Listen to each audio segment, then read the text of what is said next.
Okay, everyone, we are now live. Mr. Mayor, I'll pass it over to you. Thank you, Brittany. Welcome, everybody. Before I start the meeting, I would like to say a special hello to Mayor Brandon Burley in Morden, Manitoba. Believe it or not, we go far across Canada with our meetings, and he's been watching, and I just thought I'd pass it on to everybody. No relation. I'll call the meeting to order. Brittany, will you take the vote, please? Thank you, Mr. Mayor. So when I call your name, please indicate you are present for the record. Councillor Carol Barfoot and Councillor Paul Sutherland have both forwarded their regrets for this afternoon. Councillor Kathy Moore-Coburn? Present. Councillor Ryan Thompson is running late, but he will be joining us shortly. Councillor Grant Pringle? Present. Deputy Mayor Sue Carlton? Present. And Mayor Dwight Burley? Present. Thank you, and we have quorum. Thank you. Approval of the agenda. Is there any add-ons to our agenda today? Seeing none, that the agenda be approved as presented. Do we have a mover to put it on the floor, please? Moved by Deputy Mayor Carlton, second by Councillor Coburn. If there's no discussion, Brittany, will you take the vote, please? Okay, when I call your name, please indicate whether you are for or against adoption of the agenda as presented. Councillor Carol Barfoot is absent. Councillor Paul Sutherland is absent. Councillor Kathy Moore-Coburn? For. Councillor Ryan Thompson is absent. Councillor Grant Pringle? For. Deputy Mayor Sue Carlton? For. And Mayor Dwight Burley? For. Thank you, and that carries. Thank you. Declaration of pecuniary interest, you can declare anytime you see fit during the meeting. Minutes of the previous minutes. I have a recommendation that the minutes of the council meeting held on June 17th, 2020 be adopted. Do I have someone to move to put on the floor, please? Moved by Councillor Pringle, second by Councillor Coburn. If there's no discussion on those minutes, Brittany, will you take the vote, please? Okay, when I call your name, please indicate whether you are for or against the motion. Councillor Carol Barfoot and Councillor Paul Sutherland are absent. Councillor Kathy Moore-Coburn? For. Councillor Ryan Thompson is absent. Councillor Grant Pringle? For. Deputy Mayor Sue Carlton? For. And Mayor Dwight Burley? For. Thank you, and that carries. Thank you. Special council meeting, that the minutes of the special council meetings held on June 18th, 2020, June 23rd, 2020, June 25th, 2020, June 30th, 2020, July 7th, 2020 be adopted. Someone to move to put on the floor, please. Moved by Deputy Mayor Carlton, second by Councillor Pringle. If there's no discussion on the motion, Brittany, you take the vote, please. Okay, when I call your name, please indicate whether you are for or against the motion. Councillor Carol Barfoot is absent. Councillor Paul Sutherland is absent. Councillor Kathy Moore-Coburn? For. Councillor Ryan Thompson is absent. Councillor Grant Pringle? For. Deputy Mayor Sue Carlton? For. And Mayor Dwight Burley? For. Thank you, and that carries. Okay. Do we have any announcements today? Seeing none, so we'll move on to our public hearings. That the regular council meeting be recessed to hold a public meeting for the consideration of the following zoning bylaw amendment applications. 20, Ken and Marie McDonald for property located at 177974 Grade Road 18 and Z0820 Paul Stewart for the property located at 717906 Highway 6. And would have somebody to move to put on the floor, please? Moved by Councillor Coburn, second by Councillor Pringle. If there's no discussion, Brittany, you take the vote, please. Okay, when I call your name, please indicate whether you are for or against the motion. Councillor Carol Barfoot is absent. Councillor Paul Sutherland is absent. Councillor Kathy Moore-Coburn?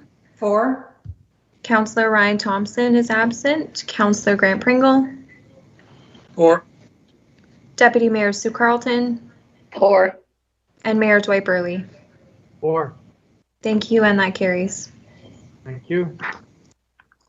I would like to call this public meeting to order. This meeting has been called for the purpose of considering an application for the proposed zoning bylaw amendment application Z0620 for Ken and Maureen McDonald for property located at 177974 Grave Road 18.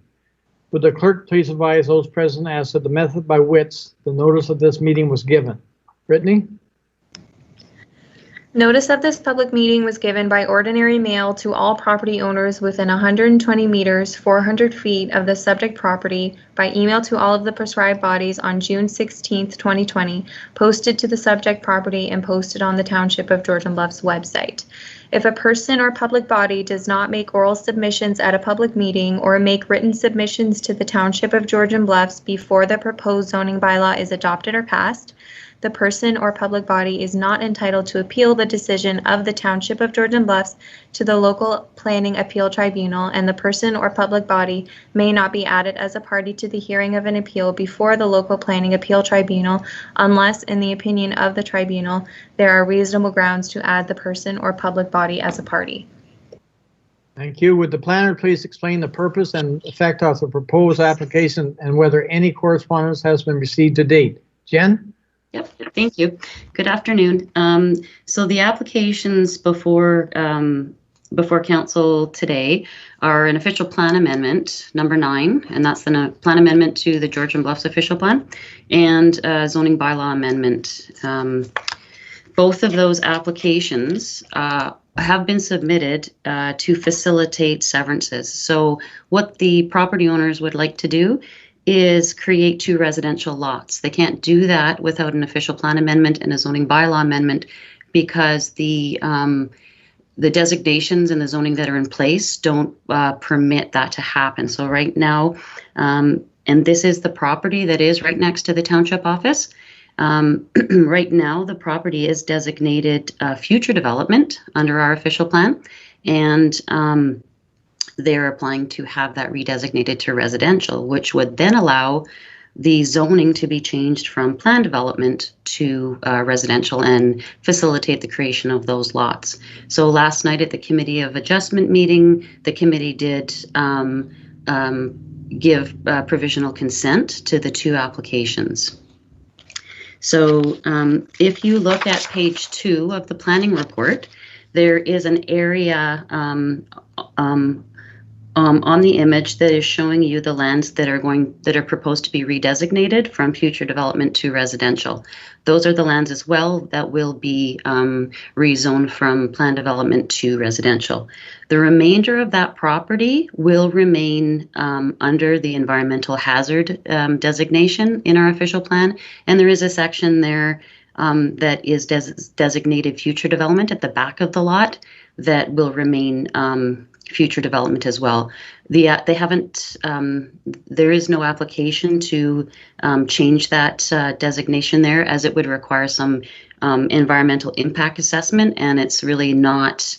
It's really not essential to the application at hand to create the lots to attempt to redesignate that land at the back. So that's why that piece of the property isn't included in the redesignation application or the rezoning application. So with the official plan amendment to make that change, that section of the property will be rezoned to residential, and they're also requesting relief for the retained parcel. So that's the parcel that would be left over, not one of the new lots created. It's just to recognize the minimum lot frontage at 22 meters. Our bylaw requires 36. And then for severed lot number 1, the zoning will also recognize reduced lot areas. So through the circulation process, we did get a request from the county to reduce or to provide road widening.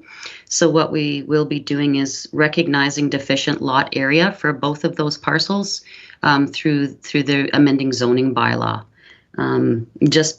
Because of the process that we go through when we're stamping the deeds, The road dedication has to be done prior to the deeds being stamped. So when we stamp the deeds, they have to comply with the zoning. So we will recognize, even though it wasn't on the application coming forward, we will recognize deficient lot areas for both of those lots. So when I bring an addendum report forward to council, I will have that noted in the report. So when we look at the policies that are in place that impact decisions on these applications, as I mentioned, the lots are located within settlement areas, both under the county official plan and the township official plan.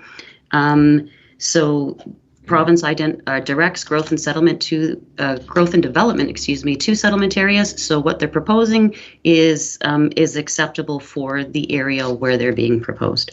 So the existing lots are going to be privately serviced, as are all of the lots in this area. And the provincial policy statement does allow for development on private services where no municipal services exist, and it constitutes infilling and minor rounding out of existing development. So as being part of a settlement area, it is permissible to have development on private services. We did get a planning report and a drainage study to support the applications from an engineering company. And the drainage study identified the need to implement a drainage ditch down the side of the property line. So I did mention in the Committee of Adjustment meeting yesterday that the drainage ditch will run, it'll be located 1.5 meters in from the lot line that this property shares with the township property. And it will run towards the back of the lot and require an easement over the retained parcel to enter into the drainage ditch that's located further back on the lot. So that drainage plan that was reviewed and approved by the Grey Sauble Conservation Authority. So the properties front onto Grey Road 18, and in the county official plan, the county wants us to have regard for the flow and movement of vehicles on that road. Our Georgian Bluffs official plan does consider Grey Road 18 an arterial road, and that is intended to accommodate the expeditious movement of high volumes of traffic on 2 to 4 lanes of pavement while providing limited access to abutting properties. So through the pre-consultation process, the applicant and their agent did consult with the Grey County Transportation Department and have received exemptions for entrances on Grey Road 18.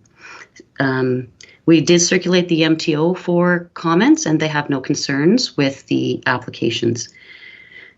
So in terms of natural hazards and natural heritage features, we do have a memorandum of understanding with the Grey Sauble Conservation Authority, and they reviewed this application under their mandate. So the natural hazards under Section 3.1 they reviewed, and then under our memorandum of understanding, they did provide us with review comments to address Section 2.1 of the provincial policy statement for natural heritage features. So through the natural hazards, they're noting that on the property there is a floodplain, an estimated floodplain. They have that information from a 1988 study that was done, and they're noting that the existing structures are located within that floodplain. So in their review of the application, they did have a look and have concluded that there's sufficient land remaining on the retained parcel that if they needed to really relocate those buildings outside of the floodplain area, then that could be achieved. They're concluding that Section 3.1 of the PPS, consistency with it has been demonstrated. So with Section 2.1, which is our natural heritage features,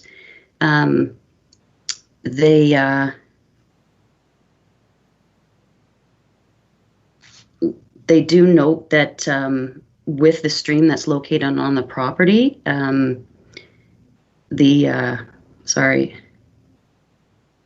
there's the proposed development isn't anticipated to impact any of the natural heritage features on the property. So, for example, the proposed lots are not, they will not contain any of the fish habitat present on the overall site. They're well outside of that, of those features. So they have concluded that consistency with section 2.1 of the PPS has been demonstrated. And I did attach their full comments for council's review to this report. So our zoning bylaw basically is zoning the property plan development, as I mentioned. Changing it to residential is appropriate for the area. If you look across the street, you can see there are a number of residential houses. It is within a settlement area, and the additional dwellings won't be out of character with the existing density in this area. The requirement, or the request to reduce the frontage for the retained parcel from 36 meters to 22 meters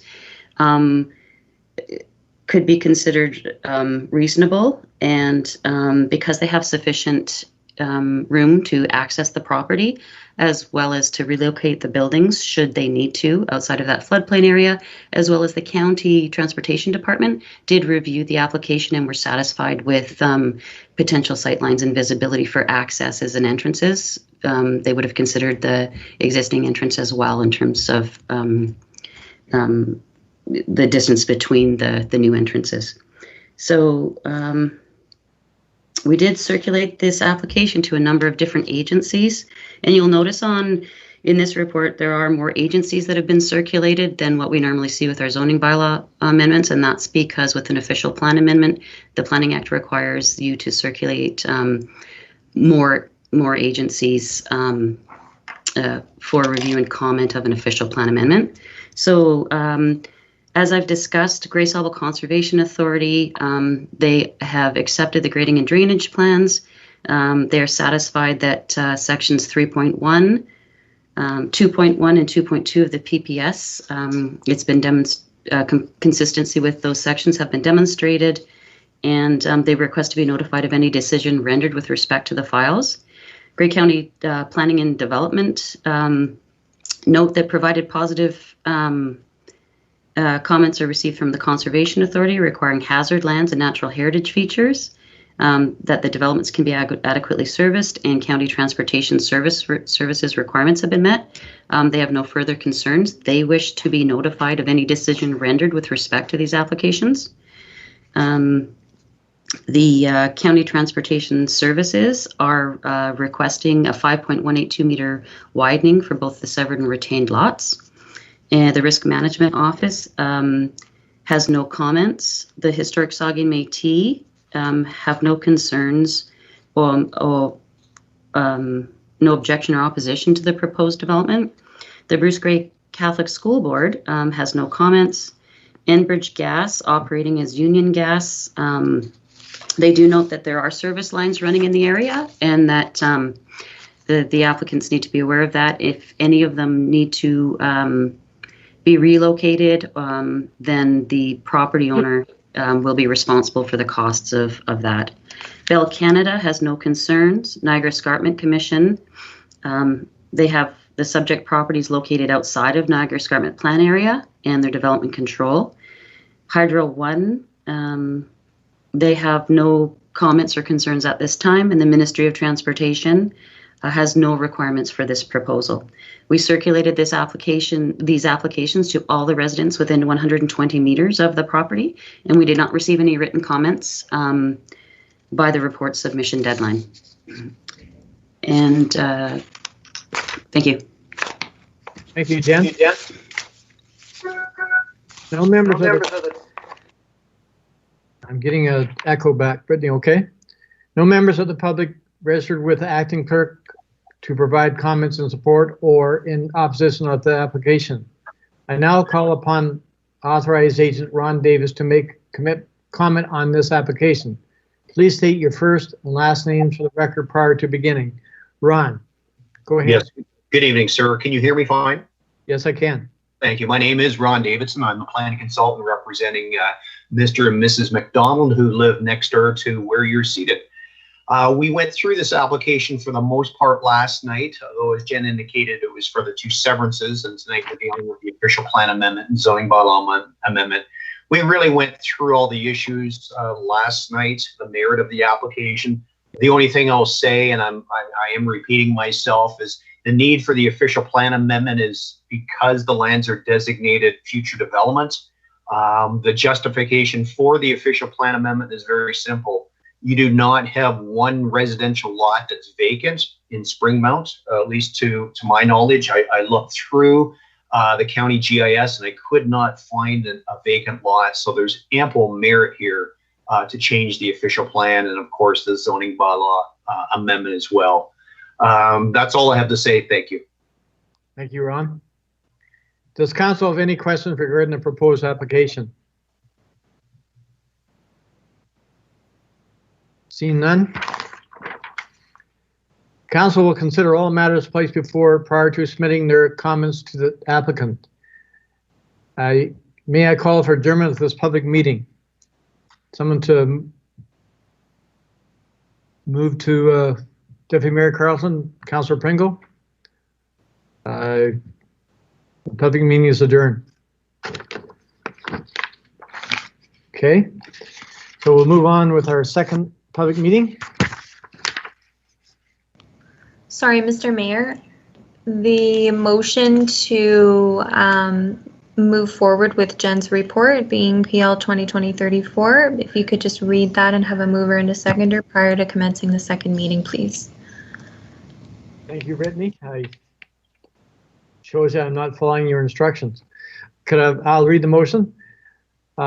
Public meeting report 0PA9 and zoning application Z0620 McDonald. Oh, okay, sorry. Official plan amendment application 9 to amend the Township of Georgian Bluffs official plan is complete and demonstrates consistency with the provincial policy statement 2020, the County of Gray official plan, recolor gray, and the Township of Georgian Bluffs official plan.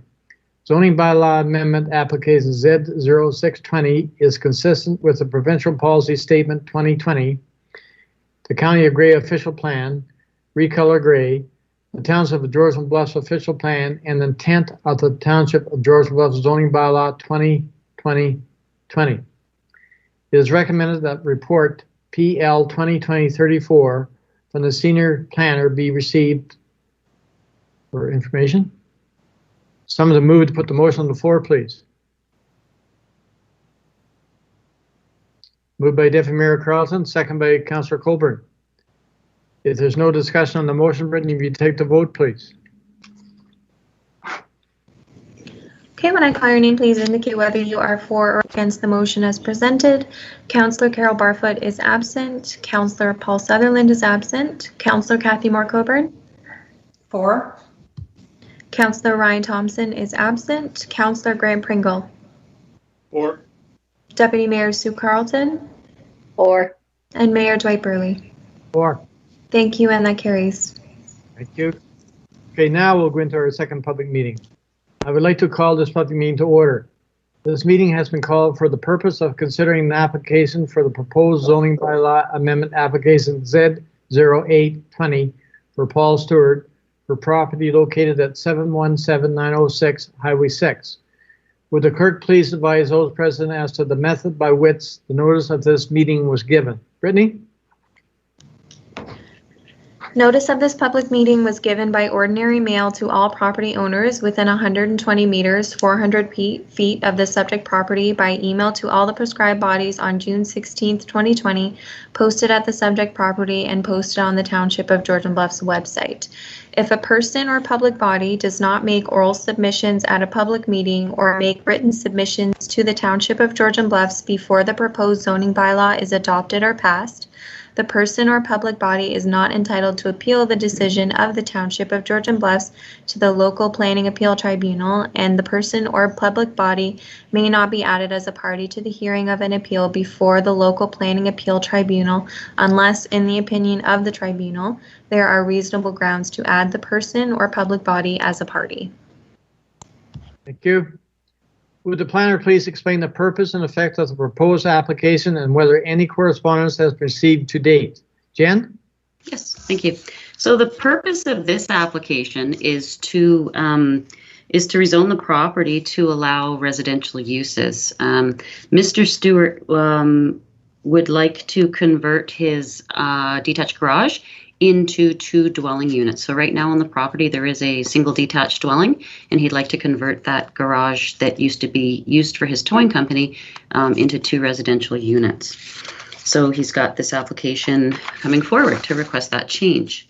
When we look at the policies that apply to this application, we see that the property is located in a settlement area. So under the county official plan, secondary suites are permitted.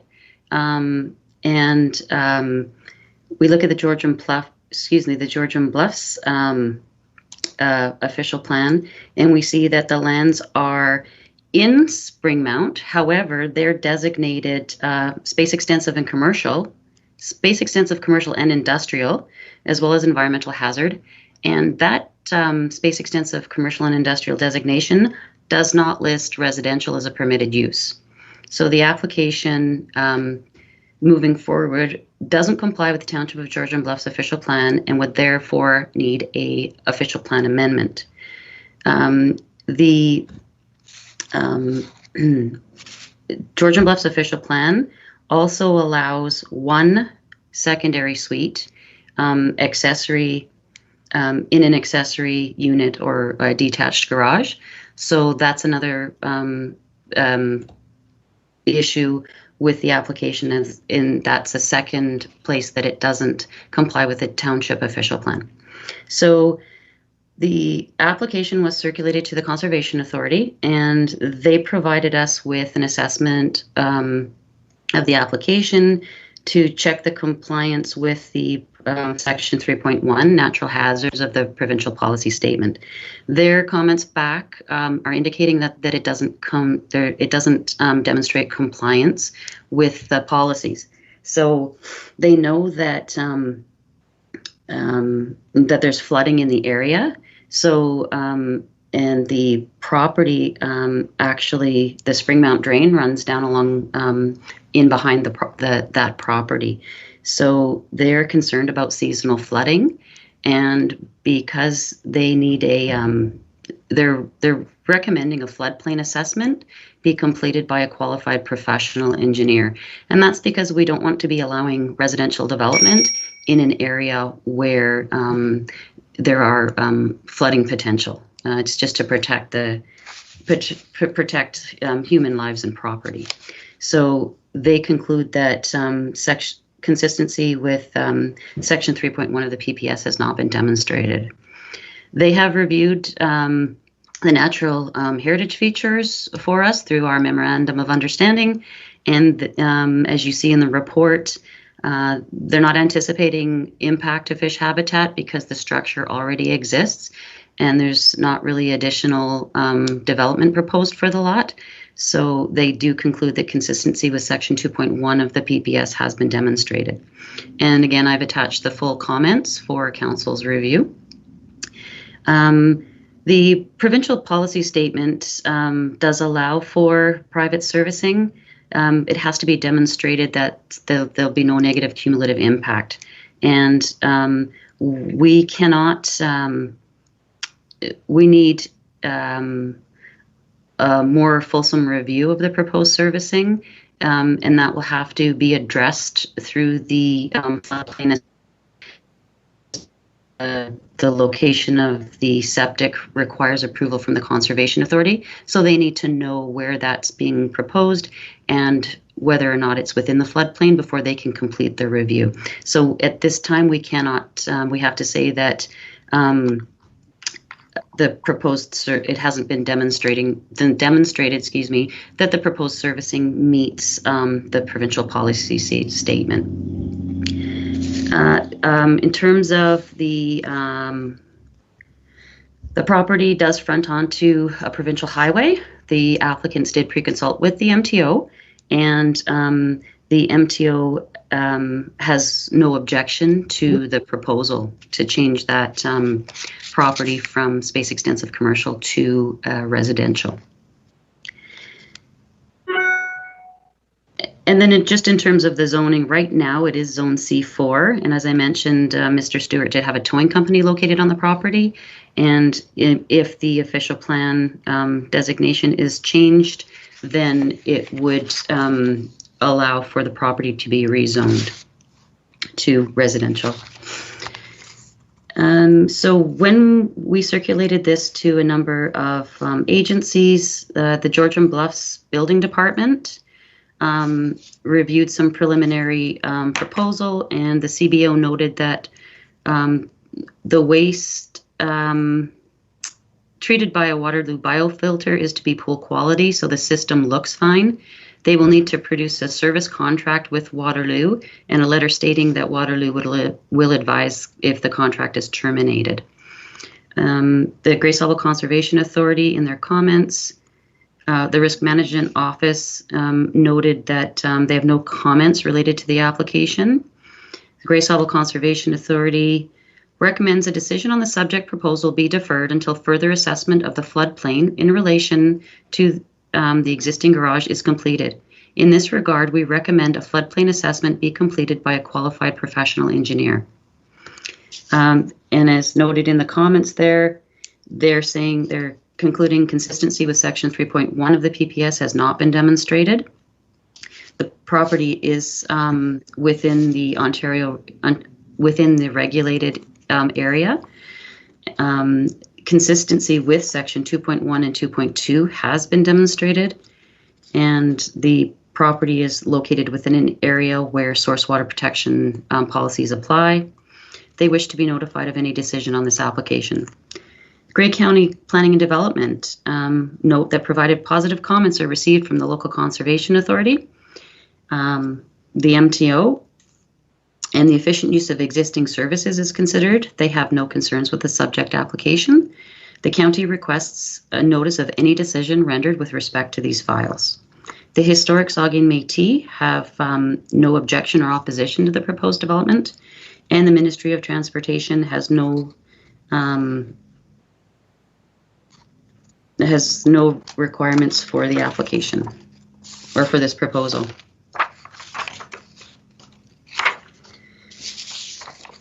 The property owner will be required to apply for permits, and so they will be required to do that prior to a building permit being issued.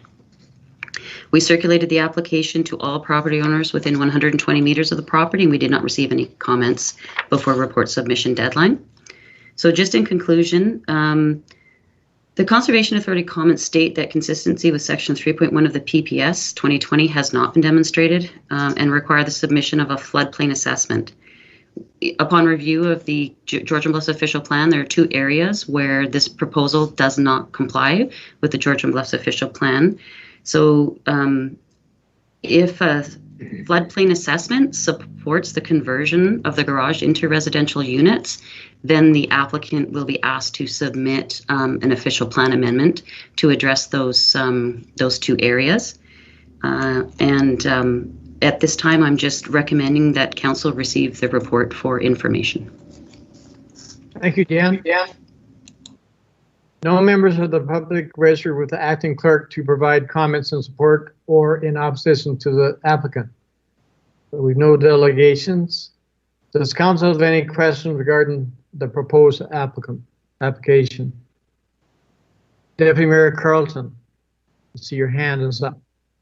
Thank you, Mr. Mayor. Through you to Jen, just a question on this property. It's zoned currently C4, commercial and industrial, but there is an actual residential home on that property already, in addition to what they're proposing to do in the garages. So how has that been sort of taken care of already? It's existing. So it was existing when the commercial designation went in there, so it's allowed because of that? Yeah. So the house, the Georgian Bluffs official plan was approved in 2014, and that house is it's a lot older than that. Okay, thank you. Is there any other questions from council? Deputy Mayor Carlton, oh, you're gone. Okay. Council will consider all matters placed before it prior to submitting their comment to the applicant. May I call for adjournment of this public meeting? Moved by Councillor Coburn, second by Councillor Pringle. We are adjourned. And I have a motion to read. That report PL 2020-35 for Paul Stewart regarding application Z0820 be received for information. It was moved by Councillor Pringle, second by Councillor Colburn. Is there any discussion on the motion before us? Seeing none, Brittany, will you take the vote, please? Okay, when I call your name, please indicate whether you are for or against the motion as presented. Councillor Carol Barfoot is absent. Councillor Paul Sutherland is absent. Councillor Kathy Moore Coburn. For. Councillor Ryan Thompson. Oh, is absent. My apologies. Councillor Grant Pringle. For. Deputy Mayor Sue Carlton. For. And Mayor Dwight Burley. For. Thank you, and that carries. Thank you. We are now down to our presentations. Tracy Smith from BDO, you're up. Are you there, Tracy?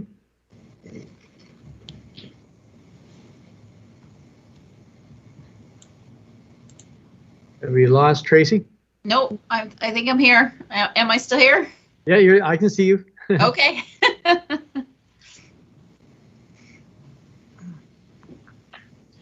Okay, Tracy, I have shared my screen. You're good to go. Okay, thank you. So I'd like to thank the council for inviting me to your virtual meeting here this afternoon. I'd like to thank Cassandra and Samantha and the staff at Georgian Bluffs for assisting us with the audit and their patience as we learned how to complete a virtual audit while working from home. So it has been a new experience, and but we do have the final audit completed. You have two documents in your package, the white one, which is on the screen, and a blue graphical report. So I'm going to start with the white one, and I'll provide just a brief summary of the required communication, and then we'll provide a high-level overview of their financial statements. Since we are virtual, I will stop a couple of times just to make sure, ask it to see if there are any questions that you may have. So just going through the summary that's on the screen. As your auditor, we have the responsibility to communicate with those charged with governance, which is the council, on an annual basis. This report contains all the required communications under auditing standards, and the report is very similar to the prior year as the content is defined by those standards. So I'm just going to briefly go through the summary. The draft financial statements, the status of the audit is that you do have draft financial statements, and they need to be approved by the council before we can release those in final. Once we have an approved an approval date, then we have to obtain a signed representation letter, do subsequent events work up until that approval date, and obtain the outstanding legal confirmations. If you can just go back to the previous page there, Brittany, please. Yeah, I'm just on this page for a minute. The materiality amounts are material if they would affect the decisions of users relying on the financial statements. Materiality was $300,000. We provide reasonable but not absolute assurance because we can't audit 100% of the transactions, especially when it's virtual.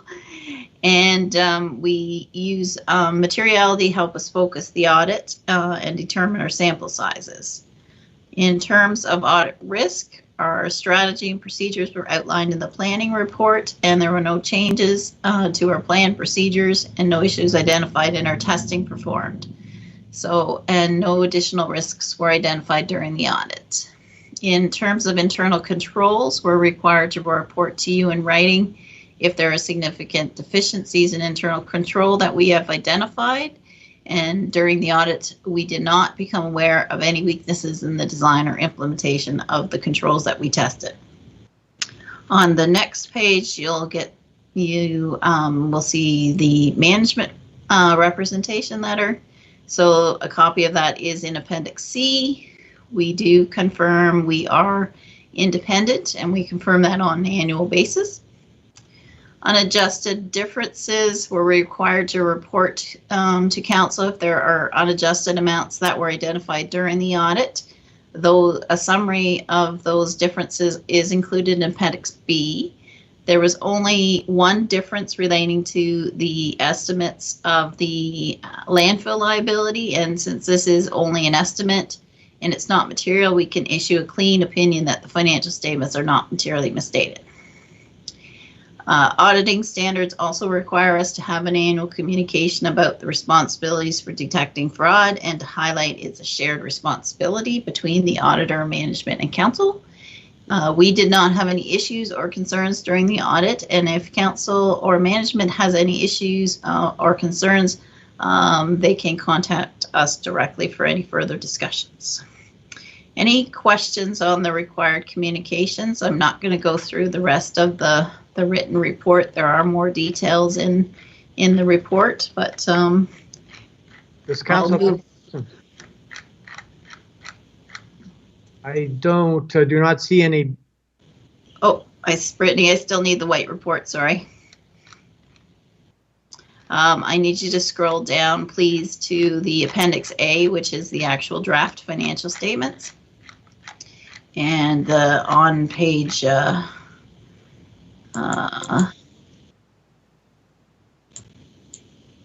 oops.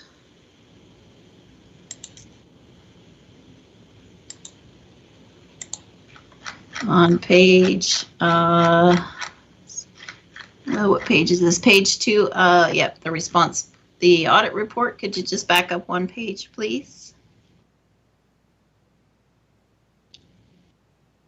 Oh, did I lose? Yeah, okay, thank you. So this is our, oh, if we could, oh.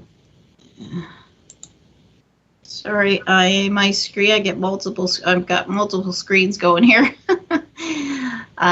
Yes, so that is our independent auditor's report. Management is responsible for preparing the financial statements. Our responsibility as the auditor is to provide an opinion on those financial statements. An audit opinion is the highest level of assurance we can provide. The format is much longer than in the past. The format was changed in 2018. Our opinion is there in the first paragraph. It is, and our actual opinion is the second paragraph. In our opinion, the financial statements present fairly in all material respects the financial position of the township in accordance with public sector accounting standards. Therefore, it is a clean opinion. We had no issues or concerns that came to our attention during the audit. The audit report is, as I said, long. It goes on to, in the middle there, to do the responsibilities of management and those charged with governance, and that's defined in detail. And then the next page is the auditor's responsibility. But it is a clean opinion, and there were no issues. So if we go to page 5, it's the on page 5 is the financial statements. This is the statement of financial position, or your balance sheet. It is at a point in time on December 31st, 2019. So as you know, the world has changed drastically since December 31st, 2019. These statements are a historical record, so they're only up the transactions and everything up until that point in time. On December 31st, 2019, the township had financial assets of $17.2 million. So the largest asset is cash of $15.5 million. There was an increase of $2.5 million, and that directly relates to your increase in your reserves of $2.1 million. And it also relates to an increase in your obligatory reserve funds of $256,000. And yep, if we could stay that page for a minute, please. So the obligatory reserve funds, you'll see under the liability section there of deferred revenue. So those are your gas tax funds that have come in but not yet spent. So you'll see an increase from $236,000 to $492,000. In the liability section, you have your normal trade payables. The total payables were just over $4 million. The long-term debt, you had no new long-term debt during the year, and you did repay $238,000. That brings us down to the net financial assets. That's a key financial indicator. It is positive, so it does mean you have resources for future, to pay for things in the future. That indicates a strong financial position. That net financial asset number will increase as you increase your reserves, and also it will increase when you pay down your debt. The tangible capital asset, the big number on the balance sheet here, $52.2 million, is the your physical assets, your land, your buildings, your roads, your bridges, and those are at cost less amortization, so that is not at replacement cost. And then accumulated surplus of 65.8 is the equity that you've accumulated over time, both monetary and physical assets. So there's a further breakdown of that in the blue report. On the next page is your statement of operations. So this is the transactions for the year. This is a consolidated statement, so it does include 75% of the Inter-Township Fire Department and your 50% share of the biodigester. So those revenues and expenses are included in this statement in the actual numbers. The budget numbers, however, are just the main township. So you may see some differences between budget and actual because you do have those two boards revenue and expenses included. The revenues include all your external revenues for both your operating and capital. The total revenues were $15.9 million. The expenses include all your operating expenses and amortization, so that does not include your capital assets, your capital purchases, nor does it include transfers to reserves. When you look at the budget amount there of 10.5, it doesn't compare well to your actual, and that is not because you've overspent. That it's not comparable because the budget amounts do not include amortization. When council passes the budget, they are passing a cash-based budget, and it is not in the same format as these financial statements. So there are information in the blue report to compare the budget to actual numbers without the amortization. That brings you down to your annual surplus. So your annual surplus of 2.2, still on the previous page, please. Yeah, we're still on the statement of operations. So the annual surplus of $2,291,000. It's important to note that that's not your operating surplus. The operating surplus focuses on your short-term budgeting and your tax rates. So the municipality did have an operating surplus of $54,334 for 2019, and that was transferred to reserve as per your council resolution.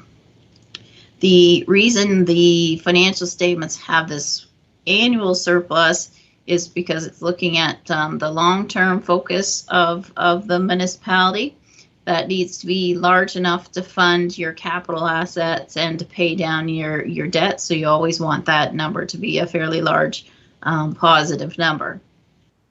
So we take the annual surplus of the $2,291,000 and we go to the next page. We could go, and so we take that $2,291,000 annual surplus, and then we adjust it for the purchase of capital assets and the amortization, and then you come down to your increase in net financial assets. So the increase in net financial assets was $2,395,000. That number can be positive or negative depending on where you are in your budgeting cycle. You had budgeted for a positive amount of 902, which means you were anticipating actually putting money into your reserves and funding your current capital from your current budget. The actual is higher as you did have more transfers to reserves than you had budgeted for. The most significant amount of that would be the $620,000 that you received for your modernization grant, which came in as revenue, and then you transferred it to reserve because you hadn't spent it yet. And then the last statement we'll look at on your draft financial statements is the statement of cash flows, which is on the next page. And about the middle of the page, you'll see $5,236,000. That's the amount of physical cash that came in relating to operations. You spent $2.4 million on capital assets, and then you repaid $238,000 in debt. So you have your cash position actually increased by $2.5 million.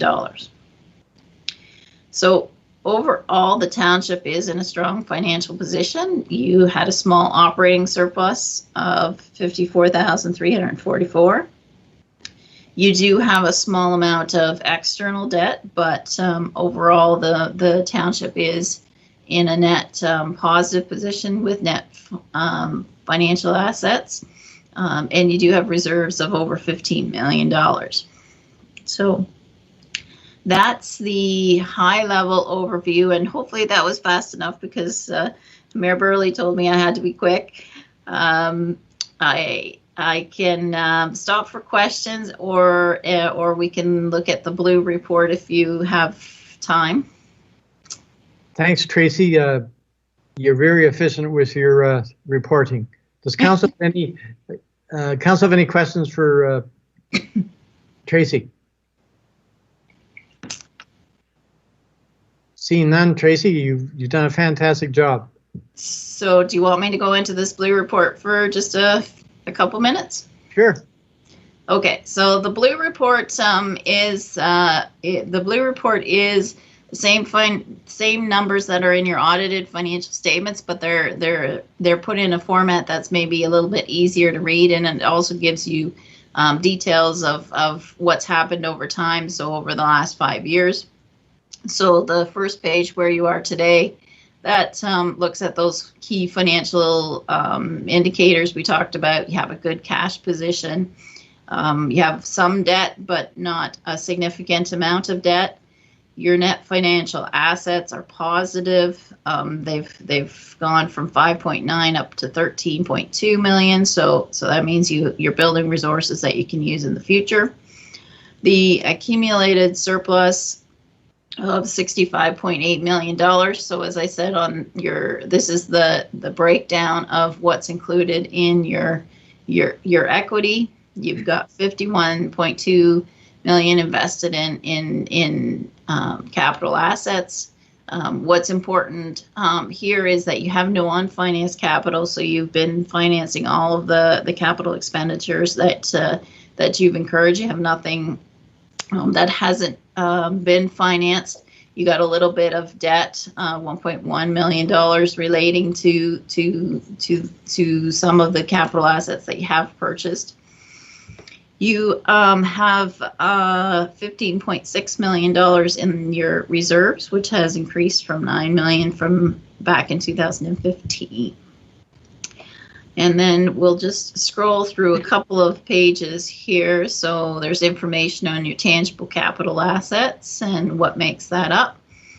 The next page looks at your purchases versus the amortization in the graph, and you always want the blue line to be higher than the red line because amortization is based on cost, and you have to replace those assets, so it's going to cost you more.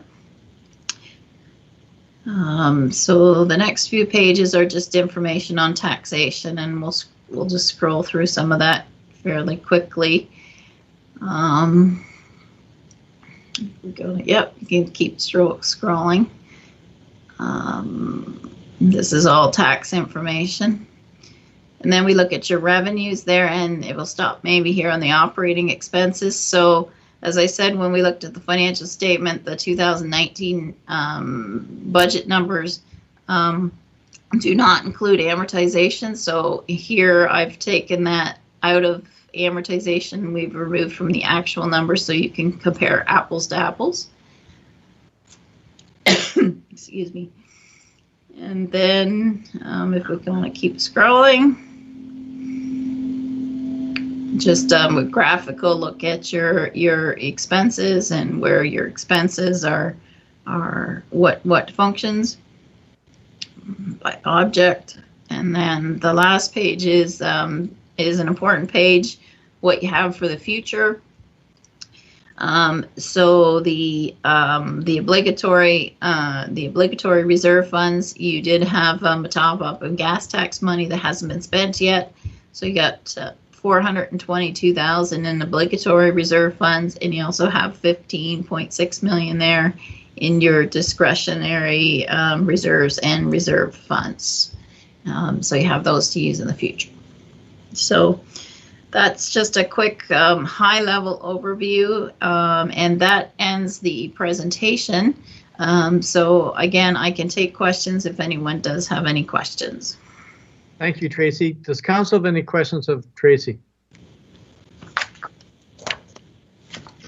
Seeing none, Tracy, again, thank you very much for your great report to us, and we look forward to see you again next year. All right, thank you very much. Welcome, Councillor Thompson. A recommendation that the 2019 financial statements as presented by BDO be approved. Moved by Councillor Thompson, second by Councillor Coburn. Is there any discussion on the motion before us? Seeing none, Brittany, will you take the vote, please? Okay, when I call your name, please indicate whether you are for or against the motion as presented. Councillor Carol Barfoot is absent. Councillor Paul Sutherland is absent. Councillor Kathy Moore Coburn. For. Councillor Ryan Thompson. For. Councillor Grant Pringle. For. Deputy Mayor Sue Carlton. For. And Mayor Dwight Burley. For. Thank you, and that carries. Thank you. Moving off our agenda, we have no delegations. Consent agenda. Is there any item that any council member would like pulled for further discussion? Seeing none, that council of the Township of Georgian Bluffs adopt the consent agenda as circulated, and that staff be directed to proceed with all necessary administrative actions. Do it. Someone to move to put it on the floor, please. Moved by Deputy Mayor Carlton, second by Councillor Colburn. If there's no discussion on the motion, Brittany, you take the vote, please. Okay, when I call your name, please indicate whether you are for or against the motion as presented. Councillor Carol Barfoot is absent. Councillor Paul Sutherland is absent. Councillor Kathy Moore Coburn. For. Councillor Ryan Thompson. For. Councillor Grant Pringle. For. Deputy Mayor Sue Carlton. For. And Mayor Dwight Burley. For. Thank you, and that carries. Thank you. We're down to correspondence. The first one is a letter from Minister Clark, COVID-19 Economic Recovery Act. It's mainly for information. If there's no discussion on that, we'll just accept it for information. Councillor Colburn.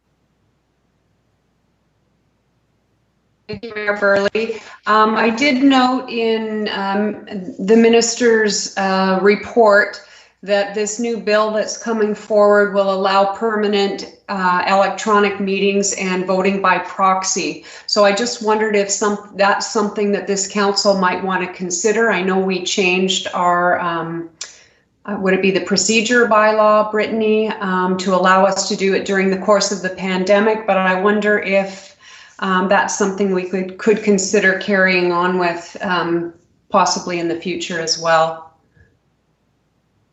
Councillor Colburn, I think it's a discussion the council will have. It's that option's always going to be there for us in the future. But I'm just thinking it would be nice to get all my fellow counselors back in the same room with me so I could see you face to face. That's what my hope is anyway in the near future. I do understand that, Mayor Burley. I guess when I think of the number of times we've had council members able to join us from their tractor in the field or other spaces where they may not be able to get into council in person, it's a nice option to have in the event that folks can't make it in for one reason or another. So yes, I agree. It's a conversation we can have down the road. Thank you. Thank you. Brittany, you have a comment. Thank you, Mr. Mayor. If I could just interject, I am aware of these changes, and it is my intention to present a report to council in August, likely on August 12th, that kind of will summarize everything we've kind of learned in COVID, everything we've changed throughout the pandemic, and what we can do to remain partially virtual in the future. So if that means having council continue through electronic participation, or if we continue to extend public participation electronically as well. So we are working on methods of continuing electronic participation both for public and council, and we will have updates to provide later on this month or later on this summer. Thank you, Brittany. Councillor Coburn, I hope that answers both our questions. Okay, we'll go down to our second piece of correspondence from Jane Fritz, Commemorative Bench and Solution at Sotacabee Park. Brittany, I understand that Jane is on the line with us. That is correct. Ms. Fritz is with us. Hi, Ms. Fritz. Before I go to you, Jane, Amory, or looking right at you, I can't think your name. Councillor Coburn, did you have your hand up? I did. I didn't realize Jane was going to speak, and I wanted to speak to this particular issue, so I lowered my hand, and I'll let you carry on, Mr. Mayor. Thank you. Welcome, Jane. Go ahead. You have the floor. Thank you. I appreciate the time and the opportunity to speak on this. Can everyone hear me okay? Yes. Okay. I just have addressed something that's been a concern in the neighborhood for a number of years, but just recently, since we've had the phase 3 of Sotacabee Park open up, we've had a number of young families move in, and we probably have now about 40 little children running around here. And our main concern, as you can see from my letter to the council, is that there is a safety issue with the residents having this parkland available to them, but it's not sufficient for the capacity and the number of children. And not only the existing children, but the residents who are elderly that bring their grandchildren for visits and visit the park. What's happening is the boat launch is being used as a little beach area, and because there's so much traffic coming in from people picking up the opportunity to load up with water there, to launch their boats, their kayaks, etc. It's just has a concern for safety for these little children that are playing down there. They're sitting in the water. The families are bringing their children down. And I think that we need to address that area just north of it and expand it. And we approached the township about that because there was a number of trees falling down and into the water, and the children were swinging off the trees. So we have trimmed them down, but now we'd like to continue with that. I spoke with Zach Carson, and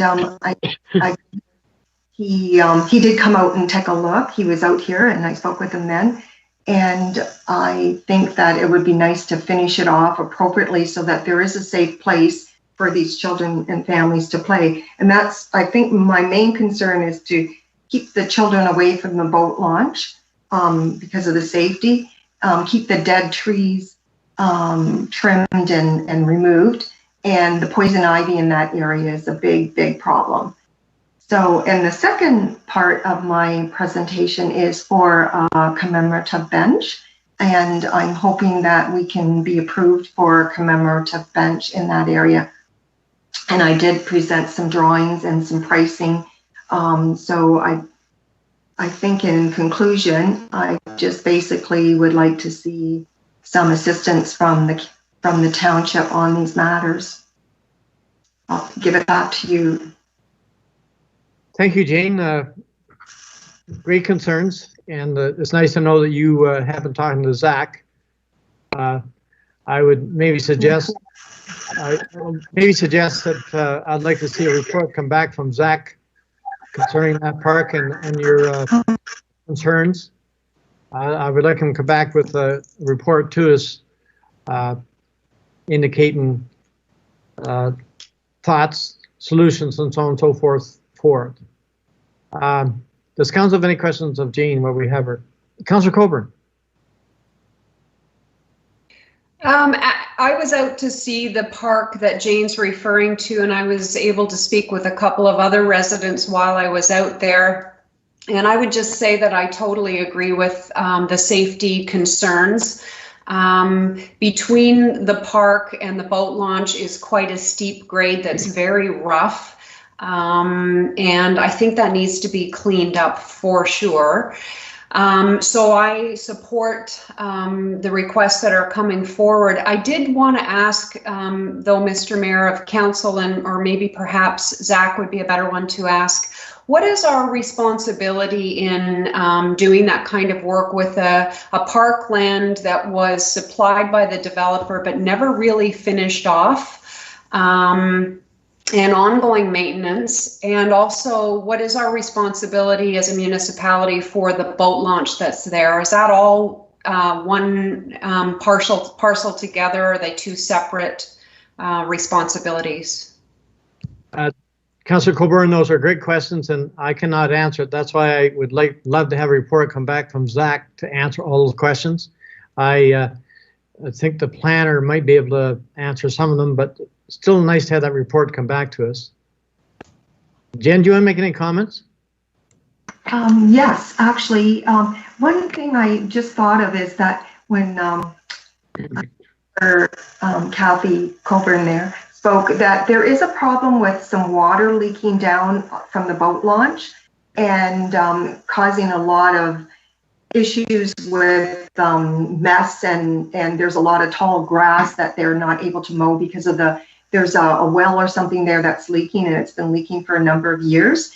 And I spoke with one of the road superintendents, and he was going to look into maybe having it drenched directly out, but nothing has happened, and they still haven't been able to resolve that issue. So I think that's another thing that it would be very pertinent to have that cleaned up, because the kids do play in that high, tall grass area. And I've been down there when there's been a number of trucks coming and going, and they do not know that the children are in that tall grass. And I very fear that somebody's going to get hurt. One of those children are going to accidentally be backed, over by one of the vehicles, whether it be somebody coming to launch their boat or somebody,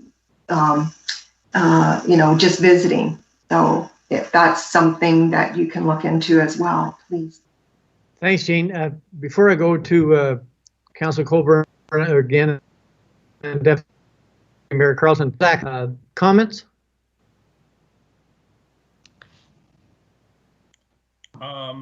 No, it's a good conversation so far. I have to admit, the day I went out there and spoke with Ms. Fritz, I learned a lot. It was sometimes I get out to these parks and I don't see anybody, and it's hard to really know what's going on out there. And it was a very active day the day I was out there, and it was a very informative visit.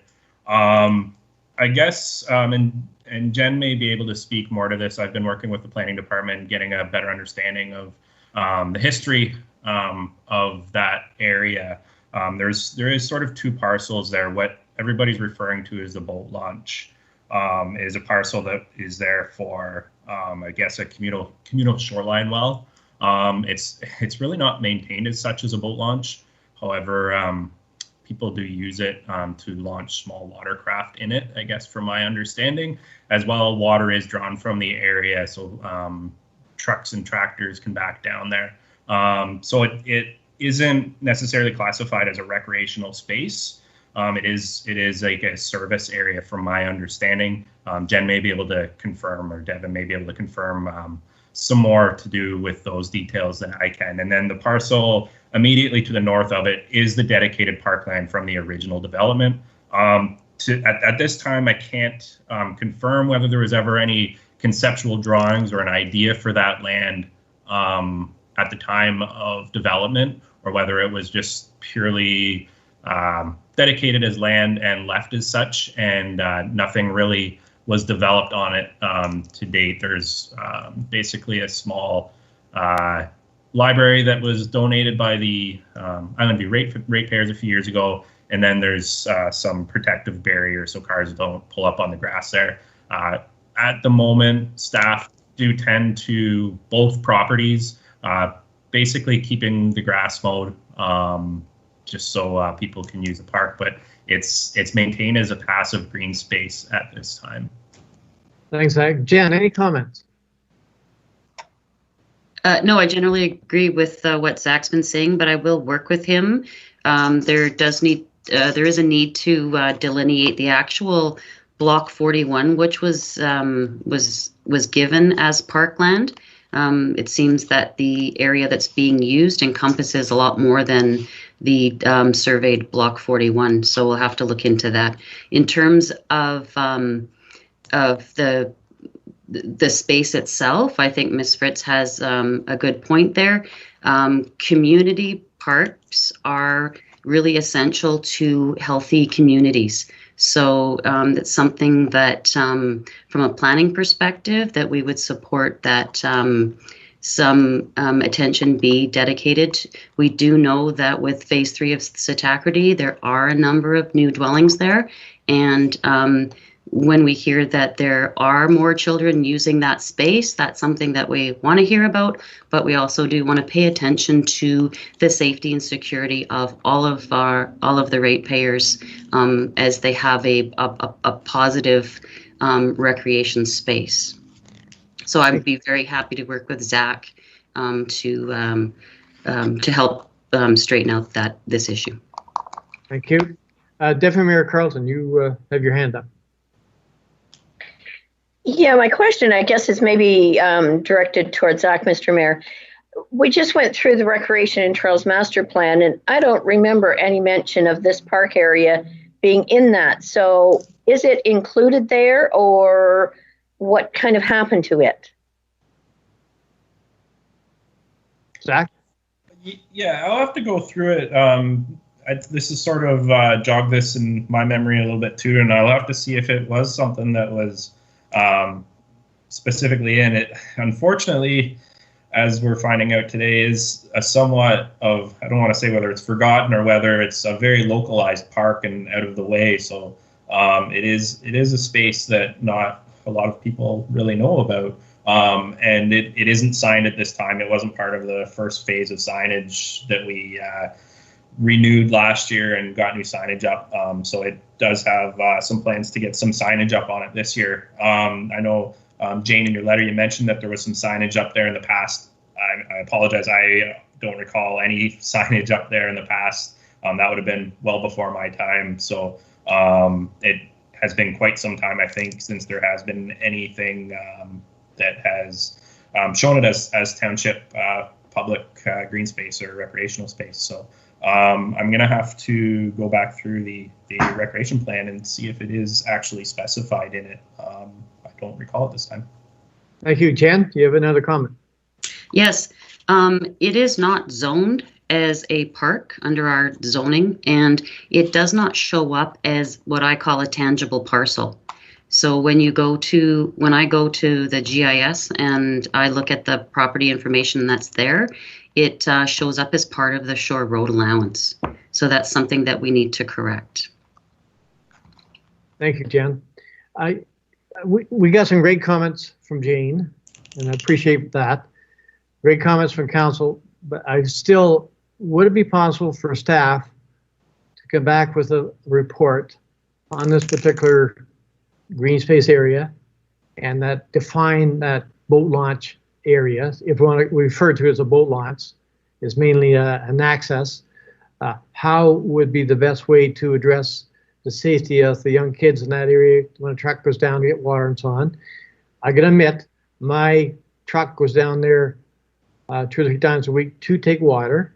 I'm one of the people. I'll admit I'm one of the ones that does it. It's an easy access for a truck to go down to load their truck and pull out. I know there's at least 6 other people that do the same thing, but a concern with the kids and so on, that's very important. We need to look at that. And I'll be truthful, going down there with my truck, I have done it myself. I try to get out of it, but I have done it myself. Never ever see a person down there, but maybe it's different times of day. But that still does not excuse the safety of the kids, because you don't know when they're going to be there. And I wonder if staff could bring back a report how we could deal with this, and maybe the bench is sort of like a separate issue. I'm just wondering, Jane, if we could let that set until we get this park green space more defined of how we could set up property and put safety concerns in for the kids and so on, and then address your park or your bench issue at that time. Would that be accessible or not? Jane, you're muted. Jane. Hello? Yes, we hear you. Okay, sorry.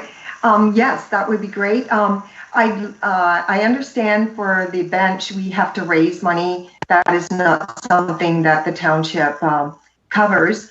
Can we at least get that approved so I can work on that? We're sponsoring we're helping to do a garden tour in this area for the hospice, and I have a number of people that want to volunteer to try and raise money during that time, which is August the 8th, to try and raise money for the bench. So is it possible that somebody could get back to me? Jane, I'm going to turn to our clerk, Madam Clerk. Could we give verbal permission to allow the bench to go there now and then follow up with a motion? So, Mr. Mayor, as far as I understand, Ms. Fritz is simply looking for council's approval to begin fundraising for the bench. Yes. So you can give her verbal direction to commence fundraising with a notice of motion that we will bring back to the next council meeting, formally approving donation of the bench. Okay, okay, that'd be great. We'll give you notice right now, Jane. You can proceed with your fundraising. And I think Deputy Mayor Carlton will bring a notice of motion back at the next meeting. Sure. Okay. If that's okay, Jane, hopefully we've addressed all your concerns, and look forward to working with you. And Zach and Jen will certainly be probably having conversation with you, and we can address all your concerns and bring it back to council in a report. I'd love to see that. That would be great. Thank you so much. I appreciate it. Is that okay, Zach and Jen? I see the CEO shaking her head, so I think that's okay. Okay, then we'll move on then to our agenda. We're down to committee reports. That the minutes of the committee of the whole meeting held on July 2020 be adopted, including COW 2020-43 to COW 2020-53. Do I have someone to move to put it on the floor, please? Moved by Councillor Thompson, second by Councillor Pringle. Is there any discussion on the motion? Seeing none, Brittany, would you take the vote, please? When I call your name, please indicate whether you are for or against the motion. Councillor Barfoot and Councillor Paul Sutherland are absent. Councillor Kathy Moore-Coburn. For. Councillor Ryan Thompson. For. Councillor Grant Pringle. For. Deputy Mayor Sue Carlton. For. And Mayor Dwight Burley. 4. Thank you, and that carries.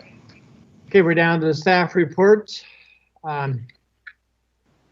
The recommendation that the criteria for removal of H symbol located in section 19 of the Township of Georgian Bluff zoning bylaw 2020 have been satisfied. It is recommended that application Z0720 for Randy and Dorothy Burdette be approved. We had someone to move, put it on the floor, please. Moved by Councillor Colburn, second by Deputy Mayor Carlton. Is there, Jen, do you want to speak to this report? Mayor Burley, I'll speak to the report. Oh, okay, Devin, go ahead. So this is pretty straightforward. It's just a removal of a holding provision.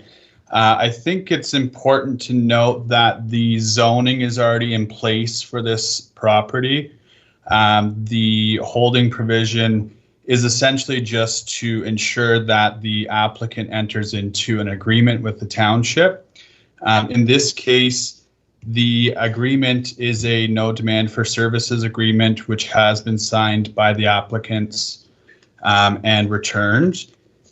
The policies which affect this application are section 19 of the Township of Georgian Bluff zoning bylaw. The criteria there states that a landowner must enter into a no demand for services agreement. The no demand for services agreement is then subsequently registered on title to the lands. And the removal of the holding provision does not require circulation to relevant agencies as per the Planning Act. Notice was given by regular mail to all property owners with abutting parcels of land as per the Planning Act, and it was also posted on the township's website. No written comments in support of or in opposition to the application were received. And the conclusion and recommendation is that the criteria for removal of the H symbol located in section 19 has been satisfied. It is recommended that application Z0720 be approved. Thank you, Devin. Does council have any questions on this report? Seeing none, Brittany, will you take the vote, please? Okay, when I call your name, please indicate whether you are for or against the motion as presented. Councillor Carol Barfoot and Councillor Paul Sutherland are absent. Councillor Kathy Moore-Coburn. For. Councillor Ryan Thompson. For. Councillor Graham Pringle. For. Deputy Mayor Sue Carlton. For. And Mayor Dwight Burley. 4. Thank you, and that carries. Thank you.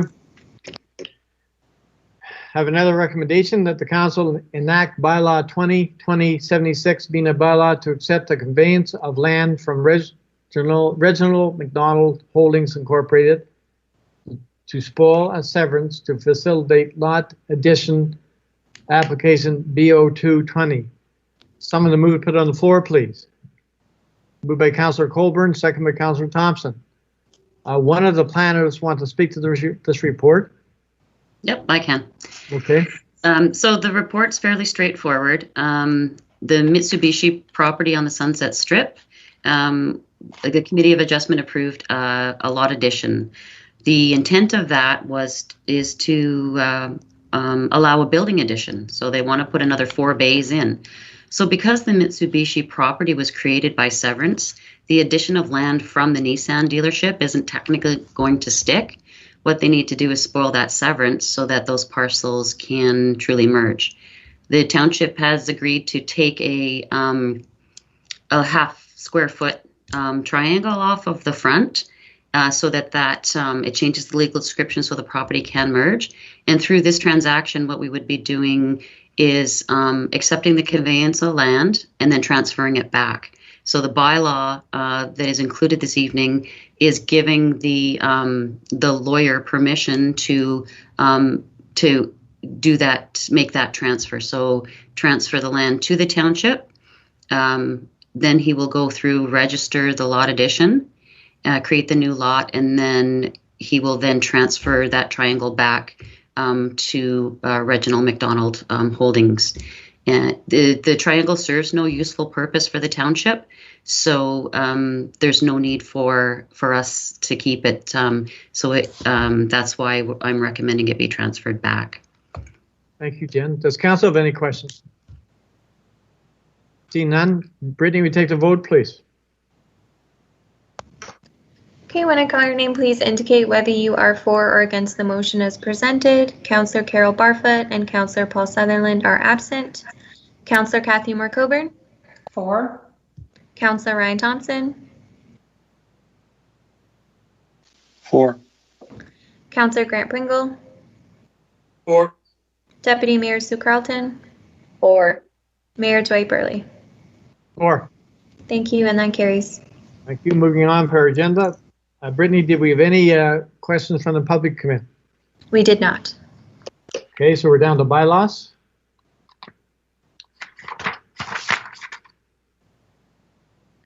Whereas council has given consideration to the written comments submitted by the agencies in the decision on proposed bylaw amendment application Z0520 for David and Linda Cummings for property located at 172 Balmy Beach Road, and whereas council has considered oral submissions made at a public meeting, therefore be it resolved that council of the Township of Georgian Bluffs is satisfied that proposed amendment is consistent with the Provincial Policy Statement 2014 and other governing regulations, and that bylaw 2020-74 be read a first, second, third time, finally passed, signed by the mayor and clerk, seals and seals of the corporation, and endorsed in the bylaw book.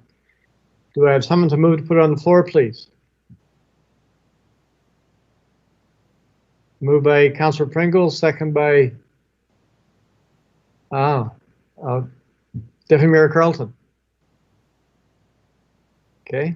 Is there any discussion on the motion? Brittany, will you take the vote, please? I have a question. Oh, sorry. Sorry. I didn't see your hand. Sorry, Mr. Mayor. My question is, it references the Provincial Policy Statement 2014. Is there not an updated one now, or was this put through before the updated PPS came into effect? I can't answer that. I guess I'm going to have to ask the planner. Deputy Mayor is correct. That is an error. It should be 2020. Thank you. Thank you, Deputy Mayor. I thought you were just sleeping on your couch, but you're wide awake. Mr. Mayor, the motion has been amended to reflect the appropriate date, being 2020. Thank you, Madam Clerk. Would you take the vote then, please? Okay, when I call your name, please indicate whether you are for or against the motion as amended. Councillor Carol Barfoot and Councillor Paul Sutherland are absent. Councillor Kathy Moore-Coburn? For. Councillor Ryan Thompson?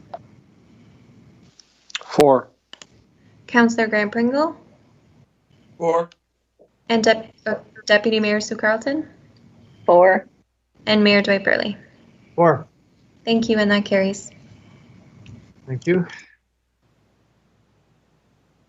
The next recommendation is that bylaw 2020-72 being a bylaw to remove the 8 symbol provisions on lands identified as concession 14, but part lot 23 in the Township of Georgian Bluffs, geographic Township of Keppel, further described as 203 Francis Drive, be read a first, second, third time, finally passed, signed by the mayor and clerk, and sealed with the seal of the corporation, and endorsed in the bylaw book. Do we have someone to move to put it on the floor, please? Moved by Councillor Colburn, second by Councillor Pringle. Does council notice? If there's no discussion, Brittany, will you take the vote, please? When I call your name, please indicate whether you are for or against the motion. Councillor Carol Barfoot and Councillor Paul Sutherland are absent. Councillor Kathy Moore-Coburn?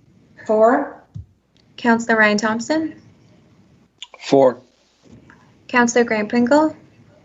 For. Deputy Mayor Sue Carlton? For. And Mayor Dwight Burley? 4. Thank you, and that carries. Our next recommendation is that The bylaw 2020-73 being a bylaw to authorize a site plan agreement with Randy and Dorothy Burdette be read a first, second, third time, finally passed, signed by the mayor and clerk, sealed of the corporation, and endorsed in the bylaw book. Do I have someone to move to put the motion on the floor, please? Moved by Councillor Thompson, second by Councillor Pringle. Is there any discussion on the motion? Seeing none, Brittany, would you take the vote, please? Okay, when I call your name, please indicate whether you are for or against the motion. Councillor Carol Barfoot and Councillor Paul Sutherland are absent. Councillor Kathy Moore-Coburn. For. Councillor Ryan Thompson. For. Councillor Grant Pringle. For. Deputy Mayor Sue Carlton. For. And Mayor Dwight Burley. For. Thank you, and that carries. Thank you. Down to our next tongue-twisting recommendation. The bylaw 2020-75 being a bylaw to deem lands described as Plan 171 Lot 8 and 9, W.S. Nelson, and Plan 171 PTLTA, RP 16R 7374, Part 2, and lands described as Plan 173 Lot 6 and 28, N.S. Washington, Plan 171 Lot 10, W.S. Nelson, and Plan 171 PTLTA, RP 16R 7374, PT1 in the geographic township of Sarawak, not to be lots on a registered plan of subdivision for the purpose of Section 50 of the Planning Act 1990, as recommended, be read a first, second, third time, finally passed, signed by the mayor and clerk, and sealed with the seal of the corporation endorsement bylaw book. Someone to move, put it on the floor, please. Moved by Deputy Mayor Carlton, second by Councillor Thompson. Is there any discussion on this motion? Seeing none, Brittany, we take the vote, please. When I call your name, please indicate whether you are for or against the motion. Councillor Carol Barfoot and Councillor Paul Sutherland are absent. Councillor Kathy Moore-Coburn. For. Councillor Ryan Thompson. For. Councillor Grant Pringle. For. Deputy Mayor Sue Carlton. For. And Mayor Dwight Burley. For. Thank you, and that carries. Thank you. Our next recommendation is that the bylaw 2020-76 being a bylaw to accept the conveyance of 1 foot parcel described as PTLT 65, Plan 16R11215, Part 1 in the geographic township of Derby be read a first, second, third time, finally passed, signed by the mayor and clerk, sealed of the corporation, and endorsed in the bylaw book. Do I have someone to move to put the motion on the floor, please? Moved by Councillor Coburn, second by Deputy Mayor Carlton. Is there any discussion? Seeing none, Brittany, we take the vote, please. Okay, when I call your name, please indicate whether you are for or against the motion as presented. Councillor Carol Barfoot and Councillor Paul Sutherland are absent. Councillor Kathy Moore-Coburn. For. Councillor Ryan Thompson. For. Councillor Grant Pringle. For. Deputy Mayor Sue Carlton. For. And Mayor Dwight Burley. For. Thank you, and that carries. Okay, we're down to unfinished business. I have a notice of motion. Whereas Council of the Township of Georgian Bluffs considered continuing membership in the multi-municipal wind turbine group working group at their meeting on June 17, 2020. And whereas Council has expressed intent to dissolve participation in said working group. Now therefore, Council of the Township of Georgian Bluffs hereby provides notice of ending its membership and participation in the multi-municipal wind turbine working group in 2021. And further thanks the working group for their efforts in serving the Grey and Bruce area. Someone to move, put it on the floor, please.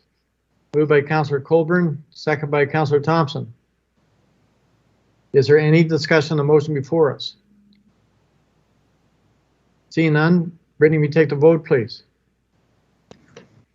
Okay, when I call your name, please indicate whether you are for or against the motion as presented. Councillor Carol Barfoot and Councillor Paul Sutherland are absent. Councillor Kathy Moore-Coburn. For. Councillor Ryan Thompson. 4. Councillor Grant Pringle. 4. Deputy Mayor Sue Carlton. 4. And Mayor Dwight Burley. 4. Thank you, and that carries. Thank you.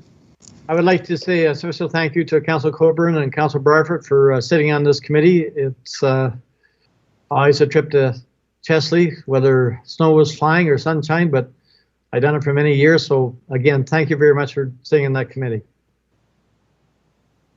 Move on to our next notice of motion. Whereas Committee of the Whole considered additions of a notice of motion agenda category on all council and Committee of the Whole agendas at their meeting on July 10th, 2020, and whereas committee provided a notice of motion in support of the addition at their same meeting, now therefore council hereby directs that a notice of motion agenda category be included on all future council and Committee of the Whole agendas. Someone to move to put it on the floor, please. Moved by Councillor Pringle, second by Councillor Coburn. Is there any discussion on the motion? Seeing none, Brittany, will you take the vote, please? When I call your name, please indicate whether you are for or against the motion as presented. Councillor Carol Barfoot and Councillor Paul Sutherland are absent. Councillor Kathy Moore-Coburn. For. Councillor Ryan Thompson. 4. Councillor Grant Pringle. 4. Deputy Mayor Sue Carlton. 4. And Mayor Dwight Burley. 4. Thank you, and that carries. Thank you. So moving on, the Council of Township of Georgian Bluffs moving to closed session at 5:40. So, Mr. Mayor, if I can just interject, there is no new business as there was no additions to the agenda. I just would like to confirm that there is no new business prior to going to closed session. Sorry, Brittany, I took that to heart. Is there any new business? Anybody? Seeing none, I can read their minds. That the Council of Township of Georgian Bluffs move into closed session at 5:41 with the acting clerk, interim CEO, and treasurer remaining in the virtual room to discuss 18.1 minutes of previous closed sessions, June 11th, 2020, June 17th, 2020, June 18th, 2020, June 23rd, 2020, June 25th, 2020, June 30th, 2020, and July 7th, 2020. 18.2, a position, plan, procedure, criteria, or instructions to apply to any negotiation carried on or to be carried on by or on behalf of the municipality or local boards, fire department negotiations. Do I have someone to move put on the floor, please? Moved by Deputy Mayor Carlton, second by Councillor Coburn. Is there any discussion on the motion? Seeing none, Brittany, we take the vote, please. Okay, when I call your name, please indicate whether you are for or against the motion as presented. Councillor Carol Barfoot and Councillor Paul Sutherland are absent. Councillor Kathy Moore-Coburn. For. Councillor Ryan Thompson. 4. Councillor Grant Pringle. 4. Deputy Mayor Sue Carlton. 4. And Mayor Dwight Burley. 4. Thank you, and that carries. And as a weekly reminder, if you could please leave this meeting and join the closed session meeting invitation. Brittany, I would like to ask if we could take a 5-minute break in that through that process. Okay. Thank you.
Okay, Mr. Mayor, we are now live. Thank you. We are now in open session. We only went in camera to discuss what we went in camera to discuss, nothing more. I have a confirming bylaw number 2020-77 being a bylaw to confirm the proceedings of council on July 15th, 2020. We read the first, second, third time, finally passed, signed to the mayor and clerk, seals of the corporation, and endorsed in the bylaw book. Is there any discussion? Oh, I need a mover to put on the floor, please. Moved by Councillor Colburn, second by Deputy Mayor Carlton. If there's no discussion on the motion, Brittany, will you take the vote, please? Okay, when I call your name, please indicate whether you are for or against the motion as presented. Councillor Carol Barfoot and Councillor Paul Sutherland are absent. Councillor Kathy Moore Coburn. For. Councillor Ryan Thompson. 4. Councillor Grant Pringle. 4. Deputy Mayor Sue Carlton. For. And Mayor Dwight Burley. 4. Thank you, and that carries. Okay, our next scheduled meeting is August the 5th.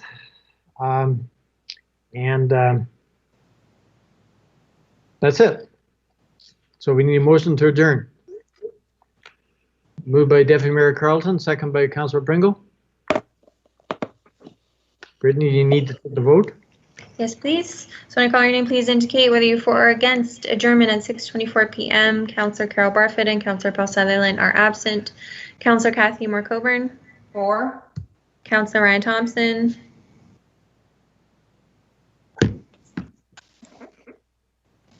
4.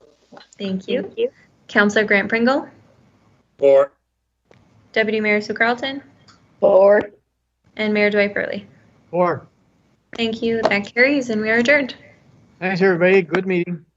Good See you night. later.